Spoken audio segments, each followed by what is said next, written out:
En un mundo lleno de ruido y estimulación, encontrar un momento de silencio puede salvarte la vida. La sobreestimulación y el bombardeo constante de información son una constante cada vez más grande en nuestra vida. Y a pesar de que nosotras no lo veamos de esa forma, que no seamos conscientes de ello, cada vez existen más distractores, cada vez se crean más aparatos, más herramientas, más aplicaciones con el único sentido de robar nuestra atención. Y gracias a esto, nuestra mente va a 1000 km/h, haciéndonos sentir estresadas, ansiosas, deprimidas o incómodas en general. Pero, ¿por qué retomar el silencio? Y yo sé que esta parece ser una pregunta muy fácil de responder, porque podríamos decir que volver al silencio nos ayuda quizás a estar tranquilas. Pero para mí la respuesta va muchísimo más allá. Volver a ese silencio existencial nos permite estar en calma, estar en paz, volver a esa esencia de la que en algún momento salimos cuando entramos en esta sociedad sobreestimulada. Y es que para mí particularmente volver al estado de calma nos ayuda a regular el estrés, disminuir la ansiedad, mejorar nuestros patrones de sueño, hacernos sentir más creativas, mejora nuestro humor, regula nuestras hormonas y un sinfín de beneficios más. Y con volver al silencio, yo no me refiero a hacer un voto de silencio y irte a un monasterio en la montaña y no hablar más nunca, sino que me refiero a bajarle las revoluciones a esta vida caótica en la que estamos inmersa y a la que nos hemos acostumbrado tanto, con el objetivo de encontrar la paz. Y ahora, yo sé que si estás aquí es porque tú quieres vivir una vida más tranquila, vivir una vida que te permita estar en paz. Entonces, la pregunta del millón es, ¿cómo hago para disminuir mis niveles de cortisol? Y es que antes de pensar en nosotras disminuir nuestros niveles de cortisol, necesitamos entender primero qué es el cortisol y cuáles otras hormonas pueden ayudarnos a regular nuestros niveles de cortisol. Y es que muchísimo se habla del cortisol en redes sociales y en el contenido que consumimos diariamente, pero realmente, ¿qué es el cortisol? En palabras básicas y sencillas, el cortisol es una hormona que tiene muchísimas implicaciones en el cuerpo, que se ve envuelta en muchísimos procesos, pero que para lo que nos importa el día de hoy es una hormona que nos ayuda a responder al estrés. Cuando el cuerpo se encuentra en situaciones que le generan estrés, el cortisol nos ayuda a tener una respuesta, a sentirnos activas de cierta manera y a poder responder de manera adecuada a esta situación. Ahora, ¿cuáles son esas 4 hormonas que influyen en nuestros niveles de cortisol? La primera es la dopamina. La segunda es la oxitocina, la tercera es la serotonina y la cuarta es la endorfina. Aquí vamos a hacer un pequeño paréntesis para aclarar que esta información no es una clase de biología, no es una clase de hormonas, sino que tiene como sentido ayudarnos a entender un poco más los procesos por los que pasa nuestro cuerpo y cómo ayudarnos a mejorarlo. Ahora, volviendo a las hormonas, ellas tienen unos nombres bastante extraños que muchas veces no nos permiten tener una pista de cuál es uno de sus muchos beneficios o de sus muchos trabajos. Comenzando por la dopamina, que básicamente es la hormona de la recompensa. Es esa hormona que le ayuda al cerebro y al sistema a sentir que hiciste un buen trabajo. ¿Y qué actividades específicamente pueden ayudarme a activar mis niveles de dopamina? Lo primero es completar una tarea. Cuando nosotros nos planteamos una tarea y podemos completarla exitosamente, automáticamente nuestros niveles de dopamina aumentan. También podemos aumentar nuestros niveles de esta hormona cuando hacemos actividades de autocuidado, cuando nos hacemos nuestro skincare o cualquier tipo de rutina que hayamos establecido para nosotras, logramos realizarla de manera efectiva. También podemos incrementarla cuando ingerimos alimentos nutritivos, comida saludable, esta comida llena de nutrientes, vitaminas, minerales y todas esas cosas que nos hacen bien. Y por último, la forma más obvia de aumentar nuestros niveles de dopamina es celebrar las pequeñas victorias, es celebrar los pequeños éxitos, darnos esa palmadita en la espalda, esa felicitación en las cosas pequeñas que hacemos todos los días. Ahora vamos con la segunda hormona, que es la oxitocina. Y la oxitocina técnicamente es la hormona del amor. En sentido general, la oxitocina puede elevarse haciendo cualquier cosa que tú ames hacer. No tienen necesariamente que ser las cosas que están en esta lista, pero yo te voy a dar una lista de cosas que podrían elevar tu oxitocina si no sabes cómo por dónde comenzar. Y es que lo primero es jugar con tus mascotas. Y es que si tú tienes un animalito en casa, una manera excelente de elevar tus niveles de oxitocina es dedicar unos cuantos minutos al día a jugar con él. Esto nos llena de amor y definitivamente ayuda a contrarrestar nuestros niveles altos de cortisol o estrés. Lo mismo sucede si no tienes animales, sino que tienes niños. También como el jugar con niños, el tener este momento de amor, distracción, risas, ayuda muchísimo a elevar nuestros niveles de oxitocina. Para mí particularmente la oxitocina es la hormona de la comunidad, es la hormona del relacionamiento, porque otras cosas que ayudan a elevarla es tomarnos de la mano a una persona que amemos, darle un abrazo a ese ser amado o incluso dar cumplidos. Ahora hablemos un poco de la serotonina, que técnicamente es la hormona reguladora del estado de ánimo. Esta hormona es súper importante para cuando estamos teniendo momentos de ansiedad o depresión. Y es que para mejorar nuestros niveles de serotonina existen varias actividades, pero principalmente muchas de ellas involucran el cuerpo, involucran movimiento, el hacer ejercicio. Puede ser correr, hacer ciclismo, la natación, caminar en la naturaleza, bailar quizás.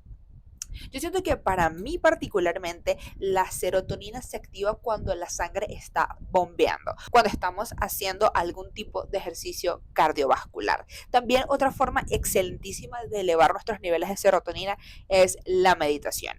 Es poder sentarnos, relajarnos, estar en el momento presente, centrarnos en nuestra respiración y apagar un poco la mente. Y por último, una de las actividades que más ayuda a elevar nuestros niveles de serotonina es la exposición al sol, o lo que en inglés vendría siendo sun gazing, que es como cargarse al sol de cierta manera, que es esta actividad específica de durante las horas del día en el que el sol está más suave, o sea, aproximadamente de 7 de la mañana a 9 de la mañana o de 4 de la tarde a 6, colocarte al sol. Pero siendo sinceras, también podría ser, ¿por qué no?, un día de playa o de piscina tranquilamente. Y por último, la cuarta hormona de la que vamos a hablar el día de hoy es la endorfina, que es básicamente la hormona encargada de disminuir el dolor. Para poder aumentar los niveles de endorfina en el cuerpo, podemos hacer ejercicio nuevamente, poner la sangre a fluir de manera más rápida, acelerar un poco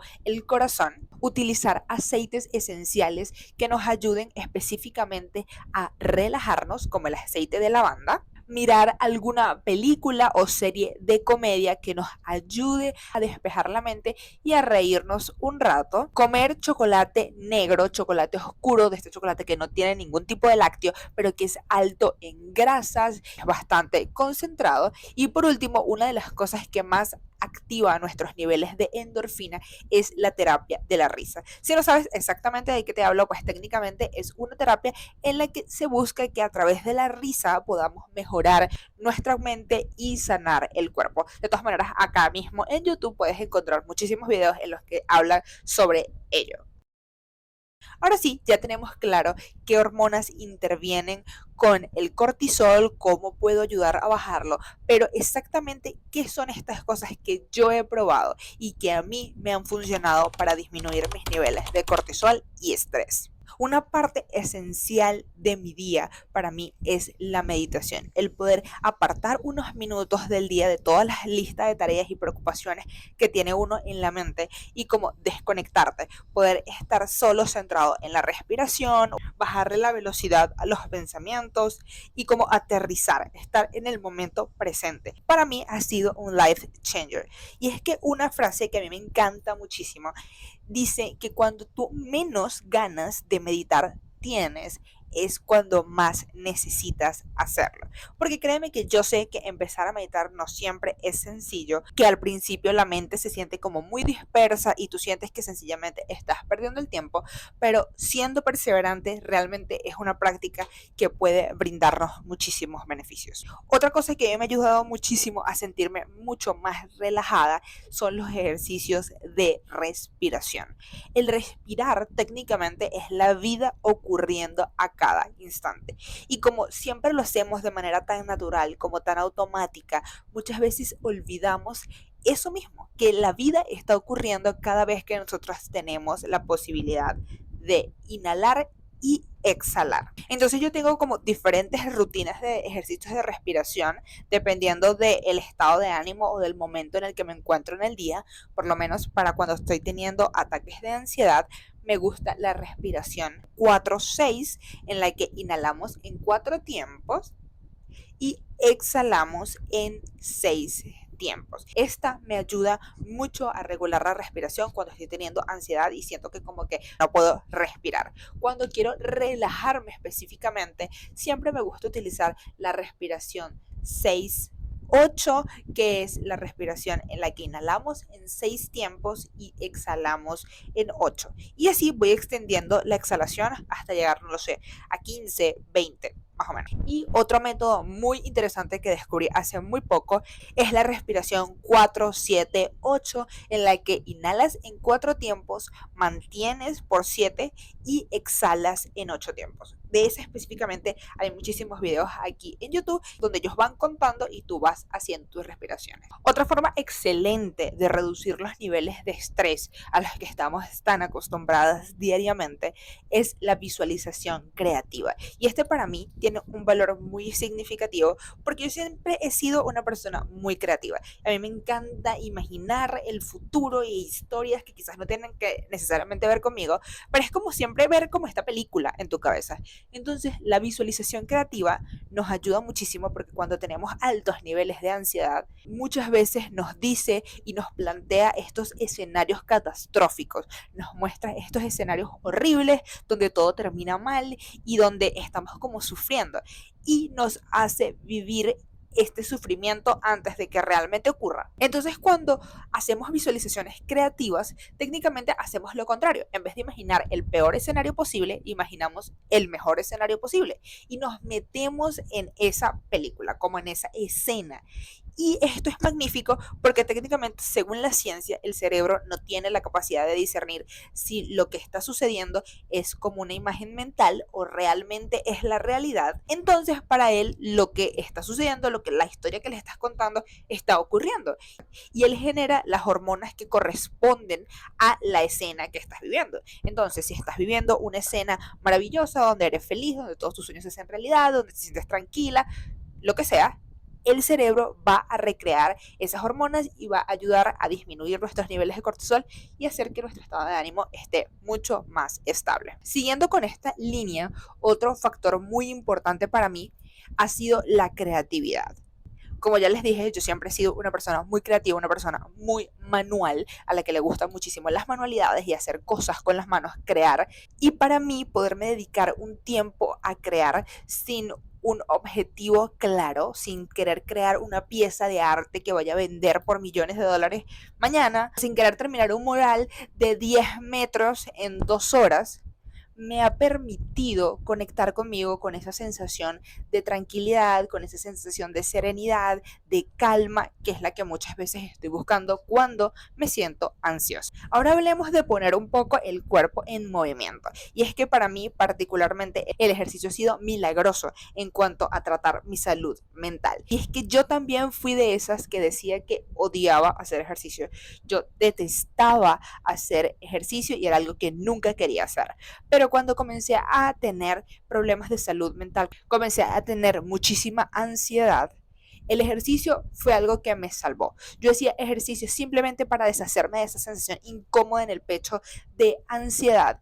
Y de cierta manera como que fui agarrando el hábito, fui haciéndome a la idea de que el ejercicio me ayudaba cuando me sentía de esta manera, cuando comenzaba a sentirme como atrapada, como que no había solución a las cosas, como demasiado estresada, simplemente ponía un video de YouTube y me iba a hacer ejercicio. Es que como vimos en el apartado de las hormonas, el ejercicio tiene grandes beneficios, no solo para la salud mental, sino para la salud física. Y aquí es muy importante entender que no nada más tienes que hacer ejercicio de manera convencional, como ir al gimnasio, correr o hacer cardio, sino que también puede ser el baile. Yo descubrí hace no demasiado tiempo que el baile me hace demasiado feliz, el poder bailar me hace demasiado feliz. Y a veces bailo con videos de YouTube o a veces bailo simplemente, pongo música y me dedico a bailar. Y esto me hace muy feliz y me ayuda a tener un estado mental más calmo. Otro factor que para mí ha sido bien importante es la gratitud. Y yo sé que quizás tú eres de esas que dices otra vez el mismo tema, porque yo siento que a través de redes sociales hemos visto, mucho se habla de la gratitud y ahorita que está tan de moda el tema de la manifestación, también se habla muchísimo de la gratitud. Y realmente yo siento que cuando yo empecé con la gratitud, yo no sentía como una conexión especial con ellos. Y no porque yo no tuviera cosas que agradecer, sino porque para mí la gratitud se veía muy específica. Se veía como cuando alguien te da un regalo y tú te sientes agradecido. Es como yo estaba buscando cuando hacía mis agradecimientos como esa sensación de como cuando alguien te da un regalo y tú dices como gracias, realmente me encantó. Y a pesar de que yo sé que las cosas que tengo y tenía en mi vida eran valiosas, yo no sentía esa sensación. Entonces yo simplemente los hacía como porque yo sabía que había que hacerlo, ¿sabes? Como yo establecí una rutina y seguía la rutina. La cosa es que, como ya sabemos, el cerebro no tiene la capacidad de diferenciar si la historia que yo le cuento es real o no. Entonces, a medida que yo seguía haciendo mis agradecimientos, pude observar que al cabo de un tiempo definitivamente yo me sentía muchísimo más tranquila, yo me sentía muchísimo más en calma, mucho más en paz y tenía muchísimo más claro las cosas maravillosas que me estaban pasando y cómo estas cosas estaban en control. Es decir, contrarrestaba los efectos de la ansiedad que me dice que las cosas no están en control, que todo está saliendo mal o que todo va a salir mal. Para mí particularmente para eso ha servido la gratitud. Este es uno de los ejercicios o de los puntos más recientes que he agregado a mi lista de cosas que me ayudan a disminuir el estrés. Y es el journaling o el llevar un diario, el escribir, la escritura terapéutica. Y es que yo siempre había visto en redes sociales que a muchas personas les funcionaba el journaling para como regular la ansiedad, pero yo realmente nunca lo había puesto en práctica. De hecho, lo traté un par de veces, escribí un par de cosas y simplemente lo dejé allí. Pero desde hace aproximadamente 15 días he estado siendo bien constante con el journaling todas las noches. Y lo que he podido observar es que cuando tengo realmente niveles altos de ansiedad, siento que estoy como muy ansiosa, el sentarme y escribir es maravilloso, porque como que la cabeza automáticamente se detiene, los pensamientos automáticamente se detienen. Y yo por lo menos defino mi ansiedad en dos grupos, es la ansiedad productiva y la ansiedad tóxica. Lógicamente ninguna de las dos es buena, ninguna de las dos es algo que yo quiera sentir, pero teniendo en cuenta esto, yo sé que cuando tengo ansiedad productiva, que es la ansiedad que se me genera cuando tengo una idea y quiero sacarla adelante y no lo estoy haciendo en el momento y como que me estreso, para eso el journaling es excelente porque simplemente vacío la cabeza, coloco en el papel todas las ideas que tengo, todas las cosas, hasta el más mínimo detalle que me imagino cuando estoy pensando y sencillamente es como si le bajara el volumen por completo a los pensamientos y ya automáticamente me siento más tranquila. Y cuando tengo esta ansiedad tóxica, que es esta ansiedad fatalista que me hace sentir netamente mal, el journaling también es excelente porque me permite como hablar. Es como si estuviera hablando, lógicamente lo que escribo muchas veces sigue como reglas gramaticales y signos de puntuación, ni nada de eso, sino que simplemente es como si hablara. Y estoy hablando técnicamente conmigo misma, estoy como reflejando lo que siento y eso me ayuda a calmarme y a disminuir mis niveles de estrés y de ansiedad. Y ahora Por último, está el punto que a mí particularmente me ha costado más y el que yo creo que como sociedad nos cuesta más aceptar, y es el descanso y la recuperación. Nosotros ya hemos hablado en distintos videos sobre la recuperación, sobre el descanso y que descansar es importante. Y a pesar de que muchos tengamos claro eso de manera consciente, muchas veces de manera inconsciente no es así y no valoramos el descanso y no nos permitimos descansar realmente de la manera en la que deberíamos. Pero realmente el tener un descanso adecuado, tanto física como mentalmente, puede marcar la diferencia por completo de vivir episodios de ansiedad o ataques de pánico muy constantes a volver a tener el control real de nuestra vida y de nuestra mente.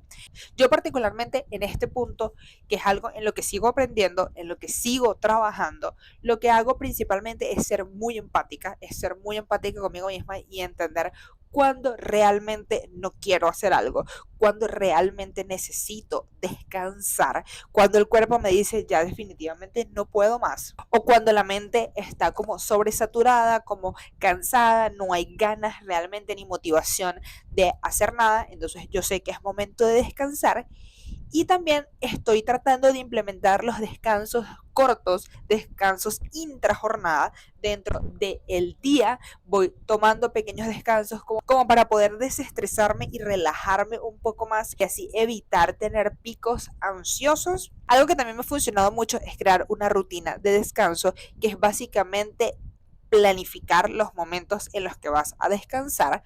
Por lo menos yo puedo trabajar desde las 8 de la mañana hasta las 11. A las 11 me tomo un descanso de 20 minutos, 30 minutos, a veces hasta 45 minutos, en las que me puedo comer algo dulce que me quiera comer, mayoritariamente siempre chocolate, y como que puedo hacer scroll en redes sociales o simplemente puedo poner música de meditación y relajarme. También a veces tiendo a meditar en ese espacio de tiempo.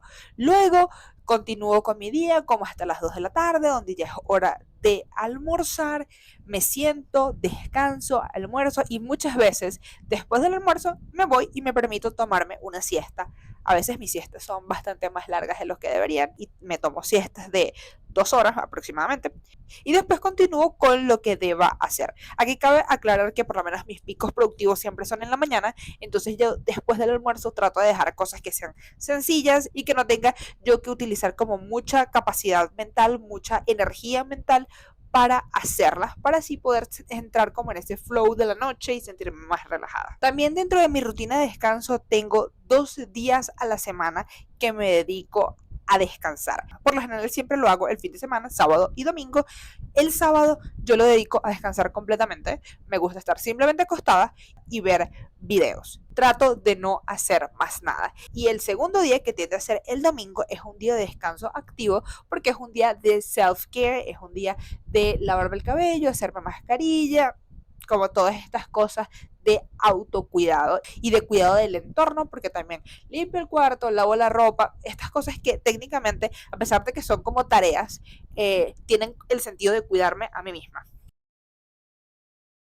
Y es que yo sé lo terrible que es vivir estresada, lo terrible que es sentirte atrapada en la ansiedad o el estrés, que a veces es muy difícil regular, sobre todo en este mundo de sobreestimulación y sobreproducción constante. Así que yo espero que este video te haya gustado y te haya servido para tener alguna idea de por dónde empezar, por dónde comenzar a disminuir tus niveles de cortisol, tus niveles de estrés y retomar esa calma interna, esa paz mental y física que tanto mereces. Si no lo has hecho aún, te invito a que le des clic al botón de suscribir y actives la campanita de notificaciones para que no te pierdas ninguno de los maravillosos videos que vamos a estar subiendo por aquí. En la cajita de descripción te dejo mis redes sociales para que si quieres me sigas por allá, porque estamos teniendo por ahí contenido diferente al que tenemos acá en YouTube. También, si llegaste hasta este punto del video, me gustaría que me dejaras saber en los comentarios cuál es tu técnica favorita para la relajación. ¿Cómo haces para relajarte cuando tienes ansiedad? Porque me gusta siempre estar probando nuevas técnicas y así quizás podamos hacer una parte 2 de este video. Por último, te recuerdo que tú y yo tenemos una cita aquí la próxima.